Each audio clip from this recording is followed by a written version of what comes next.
किसान साथियों राम राम। आशा और उम्मीद करता हूं कि आप सब ठीक ठाक होंगे।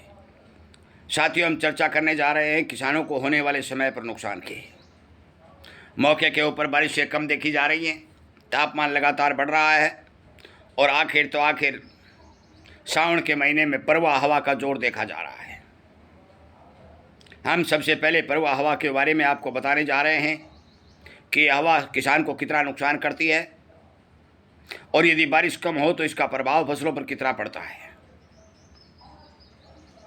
इसलिए हमारे इस वीडियो को किसानों तक शेयर करें, सुनिश्चित करें और आपको भी इसी तरह की जानकारी मिलती है तो आप इस चैनल को सब्सक्राइब कर लें, क्योंकि किसानों का चैनल है, किसानों का अनुभव बढ़ाने के लिए बनाया गया है। सावन महीने के अंदर हमारे बुजुर्ग ये कहते थे कि सावन चालो सूर्यो भादुड़ा परवाई, घर बैठी पनिहार परवाई। भाई सावन में यदि सूर्या चलेगा, और सूर्या किसको बोलते थे? सूर्या बोलते थे पश्चिम और उत्तर की जो एक दिशा होती है, कूट होती है, दोनों दिशाओं के मिश्रण हवा जो बीच में आती है, जो मानसून पहाड़ों की ओर जाती है और फिर टकरा कर वापिस आती है उत्तर पश्चिमी भारत में, उसको सूर्या बोलते थे। परंतु हम चर्चा पूरे भारत की कर रहे हैं साथियों। परवा हवा जहाँ बरसातें कम होती हैं, यहाँ परवा हवा चलती है, फसलें नष्ट हो जाती हैं, पत्ते पलट जाते हैं, ज़मीन से नमी सूख जाती है, क्योंकि बुजुर्ग कहा करते थे कि परवा हवा ज़मीन में एक हाथ नीचे चलती है, पूरी नमी को खा जाती है, ज़मीन को कठोर बना देती है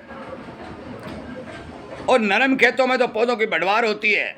बाकी फसलें सुबह 10 बजे से लेकर के 4 बजे तक बिल्कुल मुरझाई हुई दिखाई देती है।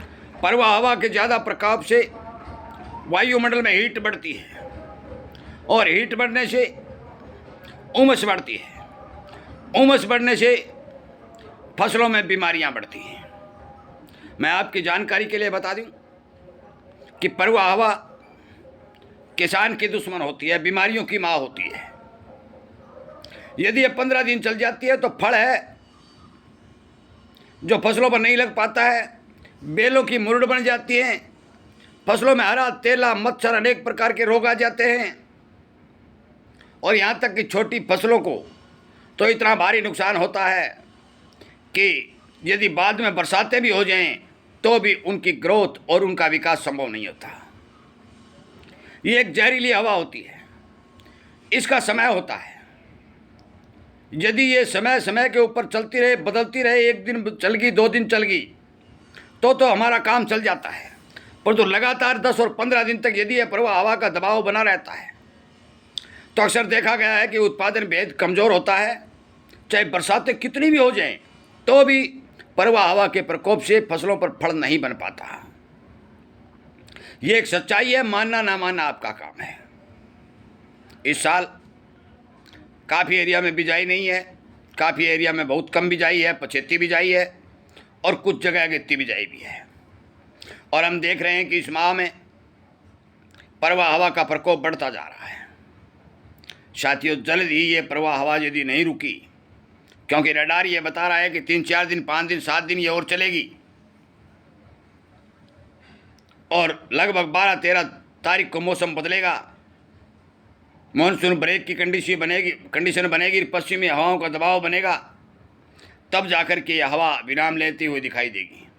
तब तक ये हवा किसानों को नुकसान करने के तौर पर हमारे यहाँ चलती रहेगी। मैं सावधानी के तौर पर बता देता हूँ और किसानों को सलाह देता हूँ कि जब तक प्रवाह हवा का प्रकोप रहे, बारिशें अच्छी हों, आपकी फसल में नमी ठीक हो या फिर ना हो, आप अपने फसल की समय समय पर निगरानी करती रहें। इस हवा के प्रकोप से तेला, चेपा, अनेक बीमारियां आपकी फसल को लपेट में लेंगी, आपको नुकसान करेंगी। फल फाल तो बढ़ेगा भी नहीं, ये मैं बता दूँ, लगेगा गिर जाएगा, लगेगा गिर जाएगा क्योंकि इसके अंदर जो नमी की मात्रा होती है, उमस बढ़ती है, इस तरह से इस एक वातावरण में असमंजस पैदा कर देती है, पौधे का संचालन बिगाड़ देती है, जिस तरह से पौधा अपना फल नहीं बना पाता। किसान के लिए प्रवाह हवा सबसे बड़ी दुश्मन मानी गई है। सर्दियों के अंदर या धान के किसानों के लिए ये हवा मित्र होती है, धान की बढ़वार होती है। धान जिस किसान ने बो रखे हैं उसके लिए बहुत सुंदर हवा ये देखी जाती है। परंतु अन्य जिनसों के लिए इस हवा का प्रभाव और इस हवा का चलना नुकसानदायक देखा गया है। मित्रों, अपने खेतों में निगरानी रखिए, रखवाली रखिए जब तक ये प्रवाह हवा चले। बीमारियों को रोकने के लिए हम जो लगातार आपको वीडियो बना बनाकर जानकारी दे रहे हैं, हल्की, मध्यम और कारगर दवाइयों का इस्तेमाल करके अपनी फसल को रोगों से बचाने के लिए काम करिए। बरसातों की स्थिति कमज़ोर और डैमेज और बहुत कम देखी जा रही है और तापमान लगातार बढ़ रहा है। इस तरह के मौसम में प्रवाह हवा का चलना नुकसान के सिवाय और कुछ नहीं देता।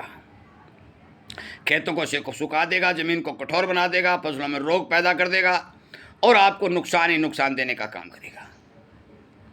सावधानी आपके बड़ी काम आएगी। समय समय पर फसलों की ध्यान करें, स्प्रे के द्वारा रोग रोकने का काम करें और अपने फसल को बचाते हुए इस 2026 के कठिन साल में इस मुश्किल समय का साहसपूर्वक सामना करें। आपका बहुत बहुत धन्यवाद।